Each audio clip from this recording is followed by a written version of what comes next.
Morning students. So today we are going to discuss few more properties of transition elements. Okay, so four properties we discussed earlier in the first part. Now few more properties we are going to discuss in this part. Okay, so we discussed in the last slides that there is existence of +7 oxidation state for manganese. Now it doesn't mean that it has to exist in the form of Mn7 positive, because if it has to exist like this, then it has to be given IE1, IE2, IE3, IE4, IE5, IE6, IE7 values, so which will be very large amount, and that cannot be provided. So it means it does not exist as Mn7 positive ion, but it means that it forms 7 bonds. Okay, it forms covalent bonds, so its electrons are involved in the formation of covalent bonds. And when we decide the highest possible oxidation state, then it is decided on the basis of total number of electrons present in the valence shell. So our valence shell is 3d and 4s. So the total number of electrons, whatever will be present, that will decide the oxidation state. Okay, now see here, in case of manganese, it is sharing 2 electrons with this oxygen, 2 with this, 2 with this, and this is one coordinate bond. So on the basis of this, it has been attributed +7 oxidation state. Same is the case in this molecule. Okay, so here what I mean to say, that +7 is the oxidation state. It does not mean that it exists as Mn7 positive ion. So now let us discuss another properties. So next property is, how is the variation in standard reduction potential values. Okay, so when we look at the graph between the observed and calculated values, then here see, this is the graph of standard electrode potential values for first transition series. Okay, this is first transition series and these are the standard electrode potential value, and there is a graph. Now see, as we know that in electrochemical series we start from lithium, then somewhere hydrogen comes, immediately after that copper comes, and then we go ahead, and when we start moving from top to bottom, then there is increase in the standard reduction potential value. Okay, now if we plot the values which are observed values and which are calculated values, when we calculate, then we use the data of ionization enthalpies and hydration energies. Okay, from that we calculate. Okay, now see, the values are in agreement, but for cobalt the calculated values are slightly lesser than the observed values, and for nickel also the calculated values are lower than the observed values. Similarly, there is something observed like this for zinc also. Okay, so why this is observed, the reasons are there. So what we want to see from this particular diagram, see, the values are here. This is 0 value, this will be for hydrogen. Okay, in case of copper there is positive value, and for all other elements there is a negative value. Okay, so this particular graph shows the comparison of observed and calculated values of standard reduction potential for first transition series. Now see this, why this is observed, this can be seen here. Okay, now see the unique behavior of copper. What is the behavior of copper which we have seen over here? We have seen that copper, in case of copper, there is positive value of electrode potential. Now why is it so? Because in case of copper there is inability to liberate hydrogen from acid. Copper cannot liberate hydrogen gas from its acids, from the acids. Only it can react with nitric and hot concentrated sulfuric acid, and there also what it does, the acids are reduced. Okay, there is reduction takes place in case of acids. Okay, now high energy to transform copper to copper 2 positive ion, whatever is required. If we want to change Cu to Cu2 positive, then high energy is required, and that energy is not balanced by the hydration enthalpy. Now see, what is hydration enthalpy? It is the energy released. So released energy is less and required energy is more. So this also does not happen. Okay. Now in general, the negative E naught values across the series, they are related to the increase in first and second ionization enthalpy values. Okay, what we observe that in general the values become less negative. Okay, less negative means value is negative but the value is less. Okay, so it is because of the reason that first and second ionization enthalpy values increase. Okay, now when we saw the graph, then there was anomaly for manganese, nickel and zinc. Okay, now why was that? Because Mn2 positive, it is stable because it is in half filled, it is having half filled d subshell, so it is stable. In case of zinc, there is fully filled d orbital. Okay, that is also stable. And when we see nickel, then what is observed, there is higher value of enthalpy of hydration. So because of these factors, we observe that particular dip.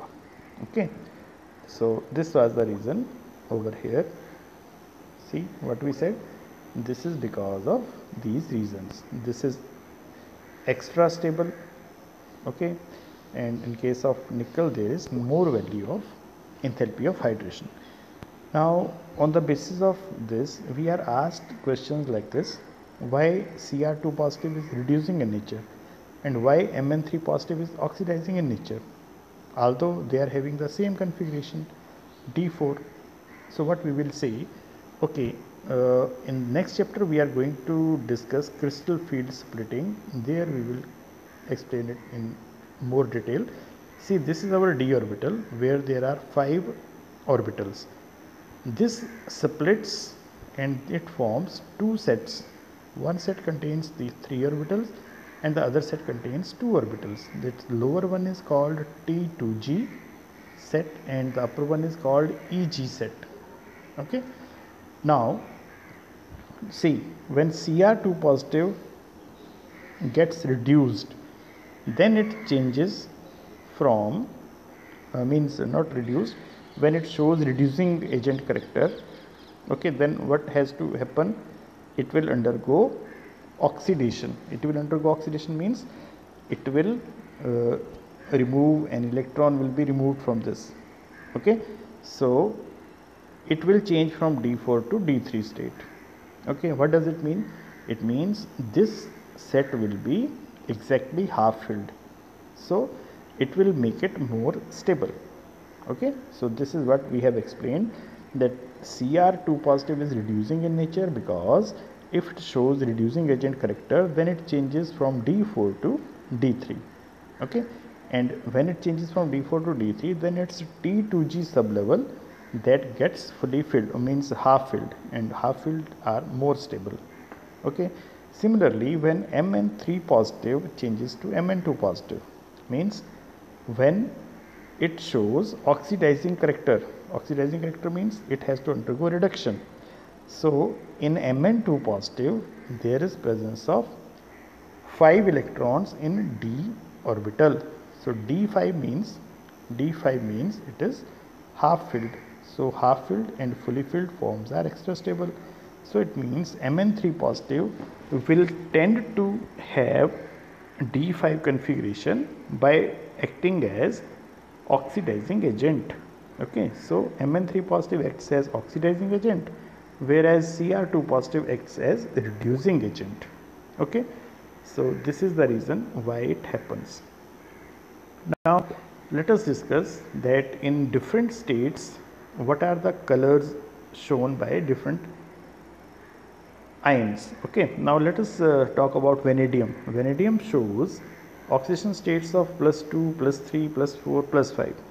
Okay, these all different types of oxidation states exist for this. Now if it exists as +2 oxidation state or +3 or +4, like in this ion it is +4 oxidation state, in this ion it is +5 oxidation state, then their colors are also different.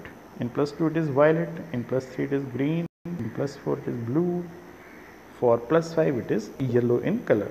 Now how it appears, you can see here. So this is ABCD. ABCD means A is for +5 oxidation state, B color is for +4, and C color is for +3 oxidation state, and the D color is for +2 oxidation state. So here we just want to say that with the change in oxidation state, there is different color produced by transition metals. Okay, similarly if we talk about manganese, then manganese shows maximum number of oxidation states. It varies its oxidation states from +2 till +7, and out of all these +2, +4 and +7, these three oxidation states are very common. Okay, now you can see there are so many states, and in these states it will show different colors. Okay, okay, so here how it is shown, you can see here. Okay, now see, if manganese ion is in +2 oxidation state, then this is the color. In +3, in +4, in +6 and in +7. So these are the different oxidation states showing different colors of manganese. Okay, now one question comes many times that Cu, we know that copper shows +1 and +2 oxidation states. Now is its compounds in Cu1 positive ionic form are stable in aqueous solution or no? So what is our answer? Copper 1 compounds, they are unstable in aqueous solutions. Why they are unstable? Because they undergo disproportionation reaction. Now what is disproportionation reaction? Disproportionation reaction means when a particular element undergoes reduction as well as oxidation simultaneously in the same reaction, then it is called disproportionation reaction. Just like, see, here its oxidation state is +1, it has changed to +2. So increase in oxidation state means there is oxidation, and here in this case it has changed to 0, means it has undergone decrease in oxidation state. Decrease in oxidation state means reduction. So Cu1 positive ion has simultaneously undergone oxidation as well as reduction. So it means this reaction is disproportionation reaction. Okay, now the stability of Cu2 positive aqueous rather than Cu1 positive aqueous, it is because of the reason that enthalpy of hydration value for Cu2 positive ion is much more as compared to Cu1 positive. So because of maximum value of hydration enthalpy, Cu2 positive ion formation is easier. So it exists at once in the form of Cu2 positive. So this is more stable than this. Cu2 positive ion is more stable than Cu1 positive ion in aqueous solution. Now the question comes whether it exists or no. So what we have to say, copper 1 compounds are stable okay, in water only if they are insoluble, just like cuprous chloride, cuprous iodide, or cuprous oxide.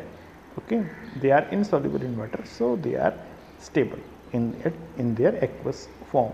Okay, or if there is formation of complexes, then in that complex there must not be water as a ligand.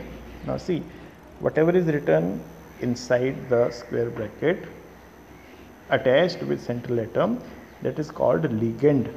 Okay, so in case there is absence of water as ligand, then complex formation is there, then that state is also possible and that is stable. Okay, so copper can exist in +1 oxidation state if it forms insoluble compounds or if it forms complexes. Complex should be such that there is absence of water. Okay, now let us come to chemical reactivity on the basis of E0 values. Now see, as we know that as we move from top to bottom in our electrochemical series, if we move from top to bottom, then what happens? Then there is decrease in the chemical reactivity. Those elements which lie above, they are more reactive, which lie below, they are less reactive, and this order is in the increasing reduction potential order, or in other words it is decreasing oxidation potential order. Okay, now this is the general trend. Okay, now here some examples are discussed. Okay, so when we talk about transition metals, then there is not a regular trend. A regular trend is not observed. Okay, now see, in general transition metals vary widely in their chemical reactivity. The metals of the first series, with the exception of copper, they are more reactive and are oxidized by 1 molar acidic solution. So in the first series, if we see, then copper is less reactive and others are more reactive. Okay, now titanium and vanadium, they are passive to dilute non-oxidizing acids. So what does it mean? It means if we talk about reactivity, then titanium and vanadium, they are least reactive. Okay, similarly the E0 values for M2 positive M indicate a decreasing tendency to form divalent cations across the series. Now what does it mean? That since this value is less, or whatever is the value, on the basis of value of conversion of M2 positive into M, from the value we can tell that divalent cation formation is, this tendency decreases. Okay, now the general trend towards less negative E0 value, this is what we discussed earlier, that whatever is expected value, calculated value is slightly more less than that. Okay, so this is because of sum of the first and second ionization enthalpy values. Okay, this is what we discussed earlier. In case of manganese, nickel and zinc, they are having more negative value than expected from the general trends. Okay, why is it so? Because in case of manganese there is D5 electronic configuration, for zinc there is D10 electronic configuration, and in case of nickel what happens? There is higher value of enthalpy of hydration. Okay, so they have more negative value of E0. Okay, now if we see the M3 positive, M2 positive values, what does it mean? It means the conversion of metal from its +3 oxidation state to +2 oxidation state. In this particular change, what is the standard reduction potential value? Okay, now if we see these values, then Mn3 positive and CO3 positive ions, they are the strongest oxidizing agents in aqueous solutions. Okay, and Ti2 positive, V2 positive, Cr2 positive, they are strong reducing agents. Okay, now reducing agents means what they will do? They will liberate hydrogen gas from an acid. Just like if chromium ion Cr2 positive, that is treated with some acid, then it will change into chromate ion, this chromium ion Cr3 positive, and it will liberate hydrogen gas. Okay, so Cr2 positive changes to Cr3 positive, it means it has undergone oxidation. Okay, so if itself a particular species undergoes oxidation, then it acts as reducing agent. So Cr2 positive has acted in this particular reaction as reducing agent, and it has undergone oxidation itself. Okay, so in this particular topic we discussed that on the basis of E0 values we can tell about the chemical reactivity, whether a particular species will be behaving as oxidizing agent or as reducing agent. Okay, now the most important property is magnetic property. Now in this what we do, first of all we take our species and we write the electronic configuration for that. Okay, then we check the valence shell. If there is presence of unpaired electron in the valence shell electronic configuration, then it is termed as paramagnetic in nature, and if there is absence of unpaired electron, then it is termed as dimagnetic in nature. Okay, now we know that dimagnetic substances, they are repelled by the magnetic field, and paramagnetic substances, they are attracted by the magnetic field. Okay, now once we know that there is presence of unpaired electron, then the next step is to calculate the magnetic moment value. Now magnetic moment is calculated by using this formula nu. This is symbol for magnetic moment. Nu is equal to under root n into n plus 2. Here what is n? N is equal to number of unpaired electrons. Number of unpaired electrons. Okay, so Bm stands for Bohr magneton. Bohr magneton is unit of magnetic moment. Okay, now if we see this table, then you can see that these are the different ions which we have taken, and these are the valence shell electronic configurations. So these are the unpaired electrons. If we put this value, this is equal to small n.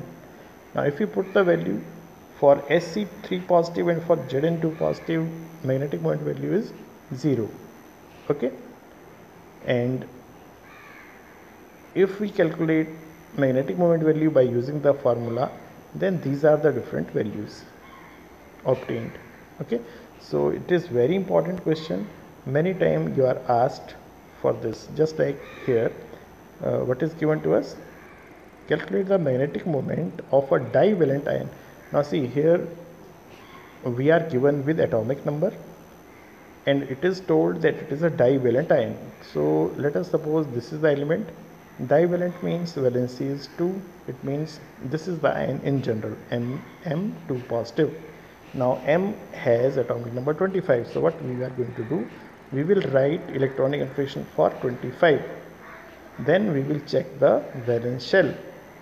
Then we will write the electronic configuration for M2 positive. Now see, in case of d orbital elements, there is n minus 1 d 1 to 10 ns2. So ns2, first of all we have to remove the electron from ns, then we have to come to n minus 1 d, because ns is outermost. So while removing the electrons, outermost electrons are to be removed first. Okay, so if we talk about this element, then there is presence of 5 unpaired electrons. So after calculating it, we can calculate it equal to 5.92. Now see here what happened, under root 5 into 5 plus 2 means it is under root 35. In case you cannot calculate the square root of this, then you can leave it as it is also. Under root 35 Bohr magneton is the answer.